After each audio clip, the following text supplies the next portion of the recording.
Snow whispered against the old glass panes like someone remembering how to breathe. Morning had barely woken, its light shy and trembling, spilling over rooftops of the little mountain town.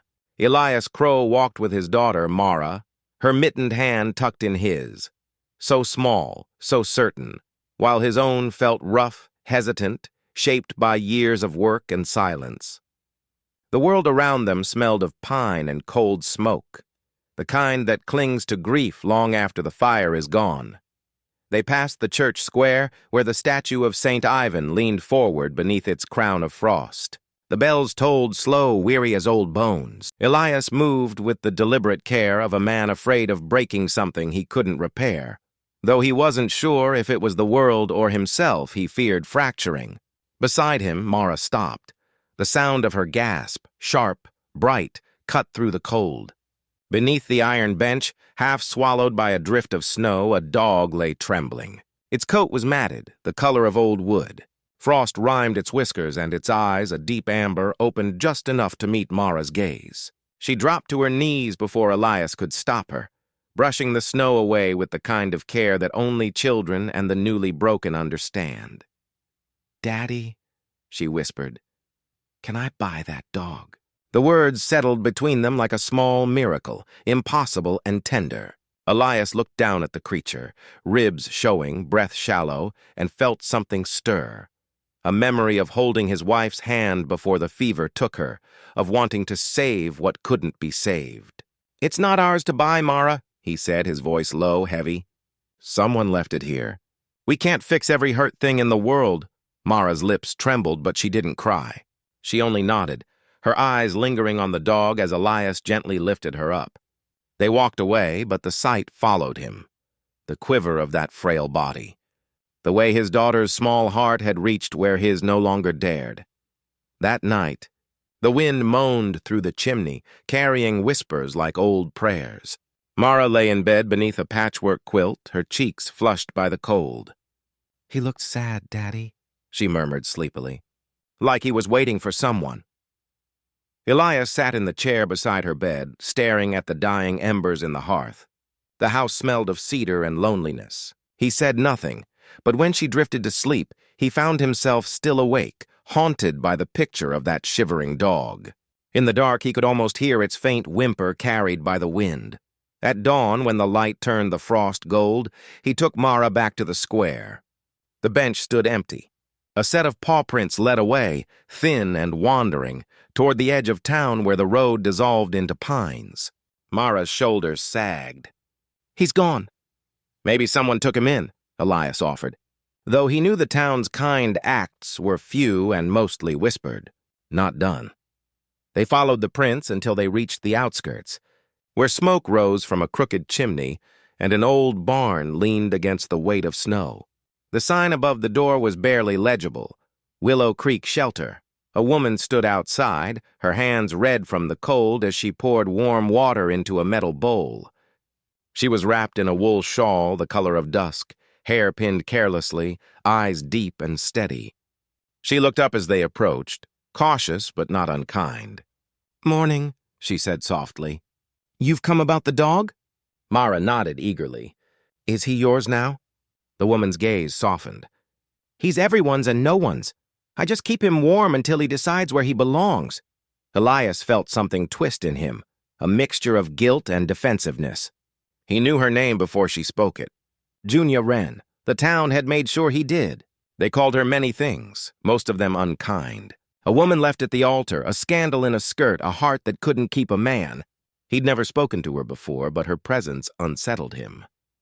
Not because of what people said, but because she seemed untouched by their cruelty. Mara knelt beside the dog, Hollow, Junia called him, and whispered to him as though he were a secret. The animal didn't flinch. He let her stroke his fur, even nuzzled her palm, eyes closing. Junia watched with a faint smile, her breath misting the air.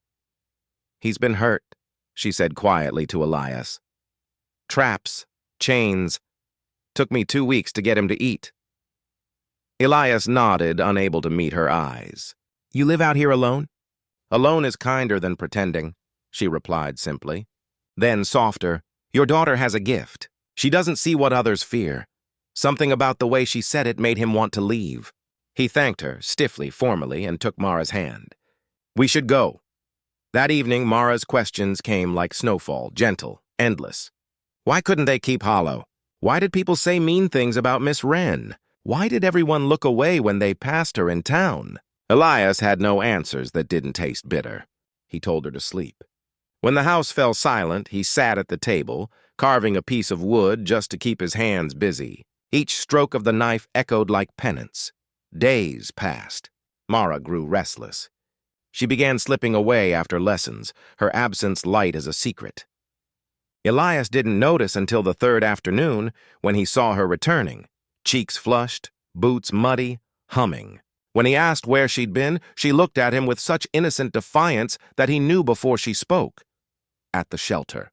Hollow's getting better. Miss Wren says he remembers kind voices. His jaw tightened. You'll not go there again, Mara, do you hear? Her eyes glistened.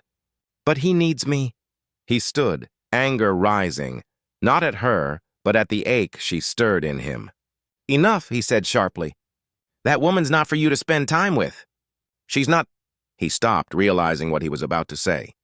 He saw the confusion on her face, the disappointment and shame rushed in behind his anger, like cold water. That night, Mara didn't speak to him. She ate in silence, eyes fixed on the window, where snow fell thicker than before. When she finally went to bed, Elias sat by the fire, haunted by his own voice. Outside, the storm deepened. By morning, Mara's bed was empty. The door stood ajar, footprints leading out into the white. Panic surged through him. He followed the prints through the woods, heart hammering. They led straight to the shelter. Junia met him at the door, calm but concerned. She came before dawn, she said. Said you'd be angry, but Hollow needed her. Elias found Mara curled beside the dog, both asleep near the hearth. For a moment, everything stopped. The crackle of fire, the hiss of wind, and he saw them framed by light, innocence and resilience sharing warmth. He turned to Junia, voice rough. You've no right to take my child's trust. Junia flinched but didn't look away. I didn't take it. She offered it, perhaps because she saw something worth offering it to. Her words struck like a bell in a hollow church, soft, true, unavoidable. Elias couldn't answer. He left in silence, snow swallowing his steps. When he returned home, the world felt heavier. Mara's laughter echoed faintly from his memory, and for the first time, he missed it. That night, she fell ill, a fever burning her small body, her breaths shallow and quick.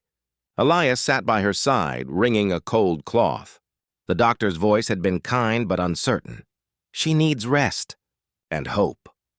As the hours stretched, Mara stirred, eyes glassy. Daddy, she whispered. Hollow's waiting.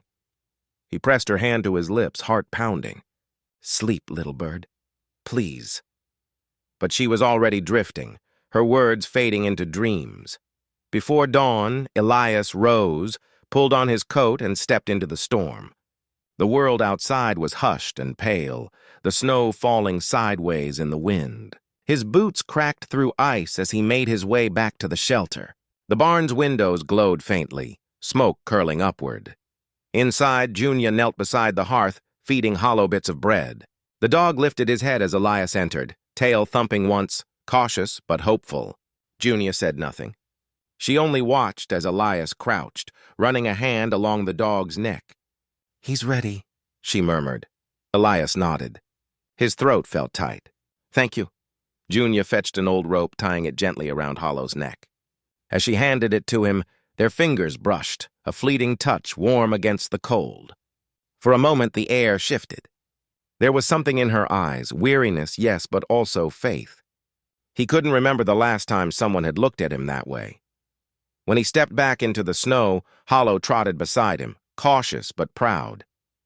The wind had calmed. From the houses lining Main Street, curtains twitched. Faces appeared in frosted windows.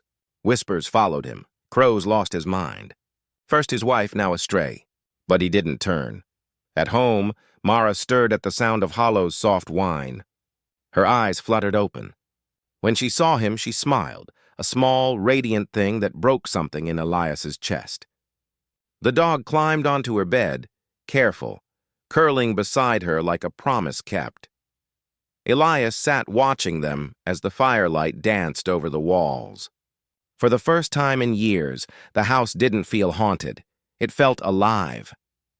When Mara's breathing evened and Hollow's tail gave one last slow wag before sleep, Elias looked out the window. The snow had stopped. The sky was the color of forgiveness. Somewhere in the distance, he thought he heard Junia humming. A song without words, a prayer without a name. And in that quiet, something within him shifted, small but enough. The kind of change that begins in silence and grows like warmth in winter. He didn't yet know how their paths would intertwine again, or how the town's whispers would rise and twist. He only knew that for the first time since loss had hollowed him out. There was breath where there had been only ache. Outside, the snow began to fall once more, soft and endless, as if the world itself was trying to start over. Winter deepened like a held breath, each morning heavier with frost, each evening more silent than the last.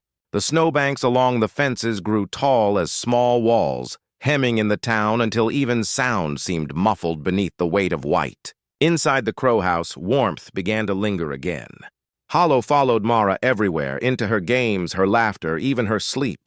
When she woke from fever dreams, he was there, chin resting on her arm, eyes full of quiet watchfulness. Elias watched them both from the threshold of each day, learning again how to live by witnessing gentleness take root where grief had long made its home. He mended the porch steps, fixed the loose shutters, began to carve in the evenings, small things at first, then figures that seemed to hold fragments of memory, a sparrow, a hand. A dog curled in rest. Each shaving's fall to the floor felt like an exhale he hadn't known he was holding. Sometimes while working, he caught glimpses of Junia Wren crossing the road beyond his window, her figure small against the gray sky, her shawl trailing like a wing. She would leave a wrapped loaf of bread on the porch for Hollow, never knocking, never waiting to be thanked. Still, Elias found himself waiting by the door most nights, pretending to be surprised when he found the offering. When he did see her at the market, their conversations were spare but steady, words exchanged like pebbles skipped across a frozen pond. He spoke of the dog's healing, she of the weather and the strays that came seeking shelter. Sometimes their eyes lingered a moment longer than politeness allowed, the air between them carrying something unspoken, but growing. The town noticed, of course. It always did. Whispers spread like smoke through the tavern, curling into every ear. Crows warming to the Wren woman. Didn't think he'd stoop that low. She'll ruin him same as she ruined herself. Their cruelty was predictable, precise, and Elias bore it with the same quiet shame he had once worn after his wife's death. But now, he was not alone. One Sunday, Mara overheard two women gossiping outside the churchyard. Their words were sharp, their laughter mean. "That little girl's bound to end up wild," one said. "No mother, and her father keeping company with sin." Mara froze, her small hands gripping Hollow's fur. When she looked up at Elias, her eyes were wet but proud. "They don't know love when it's cold," she whispered, echoing something Junia had once told her. He knelt and hugged her close, feeling both guilt and admiration twist inside him like a double-edged truth. The next morning, Hollow was gone. The door had been left open just a breath too long, the wind inviting him out. Tracks in the snow led toward the woods, vanishing in the storm's first sweep. Panic cracked through the house. Mara's sobs filled the rooms, and Elias felt his chest tighten with a familiar terror, the helplessness of loss returning like a cruel tide. He didn't wait for the snow to settle. Lantern in hand, he plunged into the white. The forest swallowed sound. Every step broke the crust of ice. Every gust of wind stung his eyes. He called Hollow's name until his voice rasped raw. The lantern flickered, its light trembling against the storm. Time blurred. Minutes stretched thin until he no longer knew if he was walking toward salvation or away from it. Then faintly he heard it. A low whimper, sharp as a wound. The sound led him to the frozen creek. There, beneath a bent pine, Hollow lay trapped, his paw caught in the steel jaws of a hunter's snare. The sight stopped Elias cold. Blood streaked the snow, bright as berries. He dropped to his knees, prying at the mechanism with numb fingers. "Easy, boy," he muttered, his breath fogging. "We'll get you home." The dog trembled but didn't fight. As the trap finally gave, a voice cut through the storm. "That's my snare, Crow." Elias turned, lantern held high. Jonas Pike stood at the edge of the clearing, rifle slung across his chest, eyes hard as river ice. A man twisted by his own losses, his hound gone last winter, his bitterness festered into cruelty. "You've no right meddling with what isn't yours," Jonas growled. Elias rose slowly, shielding Hollow behind him. "This isn't yours either. It's just pain in another shape." Jonas stepped closer, raising the gun. "Don't you preach at me. You think one stray will make you clean again? You and that Wren woman always saving what's broken so folks forget your sins." The air crackled, heavy with snow and old wounds. Elias's hand trembled around the lantern, the flame shrinking low. He thought of Mara waiting by the window, of the years lost to silence. "Shoot, then," he said quietly. "But you'll have to look a living thing in the eyes while you do it." The gun wavered. Then another light appeared behind Jonas, a softer glow. Junia emerged from the trees, shawl whipped by wind, her lantern swaying like a star caught in a storm. "Jonas!" she called, her voice trembling but steady. "You've already buried enough kindness. Don't add this to the earth."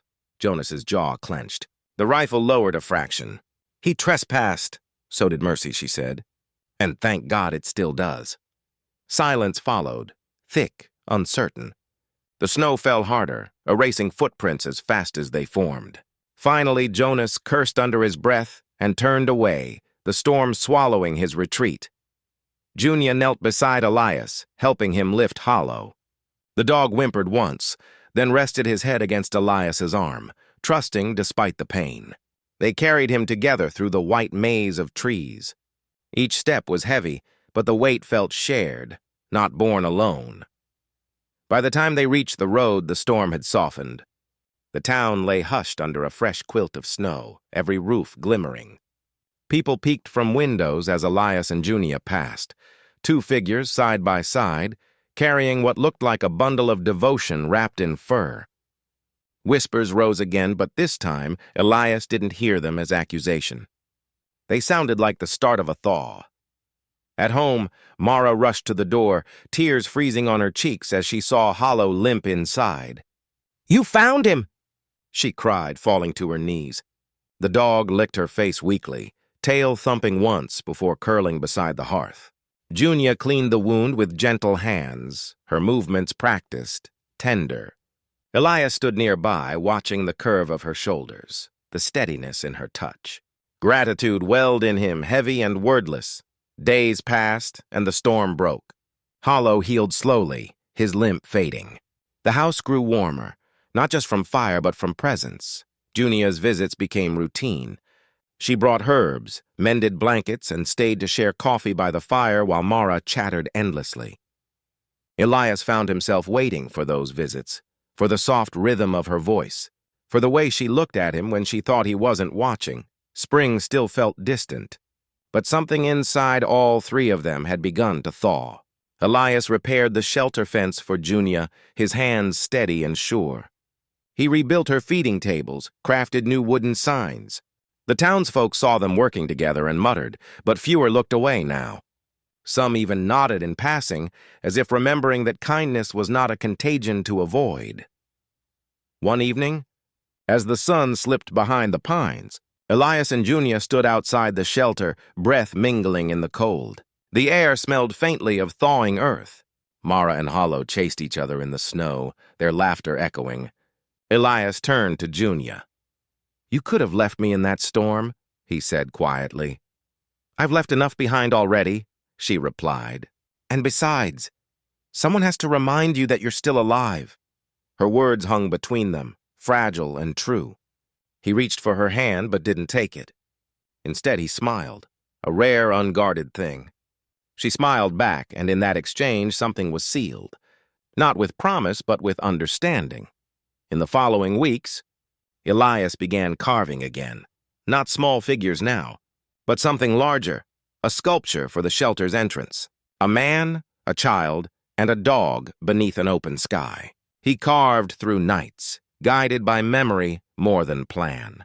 When he unveiled it, Junia touched the wood, eyes glistening. "It looks like hope," she whispered. He wanted to tell her it was, but instead he said, "It looks like us." The days grew brighter. The river began to sing again under melting ice. One morning, Hollow barked, a full joyous sound, and bounded through the door to chase Mara into the yard. Elias and Junia followed, laughter rising into the air like breath long held. In the hush that followed, Elias looked toward the horizon where winter met its end and thought of all that had changed, how sorrow had not vanished but learned to walk beside love. He glanced at Junia and saw not scandal or solitude, but the quiet strength of someone who had weathered exile and still chosen tenderness. The voice of the narrator, old, unseen, yet familiar, would have said it plain. Sometimes redemption doesn't arrive with grand gestures or words shouted into the wind. It comes softly, padding on 4 paws, curling against your side until you remember how to listen. Elias knelt beside Mara and Hollow, his hand resting on both their backs. "Sometimes," he murmured, "the things we rescue are what rescue us." Snow began to fall again, thin and weightless, as if reluctant to leave them entirely. The town's lights flickered in the distance, warm and gold against the blue dusk. Inside the house, the fire burned steady, its glow reaching every corner that grief had once claimed. And when the night finally settled, the world seemed to breathe easier, as though forgiveness had found a home. If this tale has brushed against the quiet part of you, the one that still believes in gentleness, in second chances, in the hush of love born from kindness, then stay a while. More whispered tales are waiting in the snow. Subscribe and let the next one find you before the frost melts.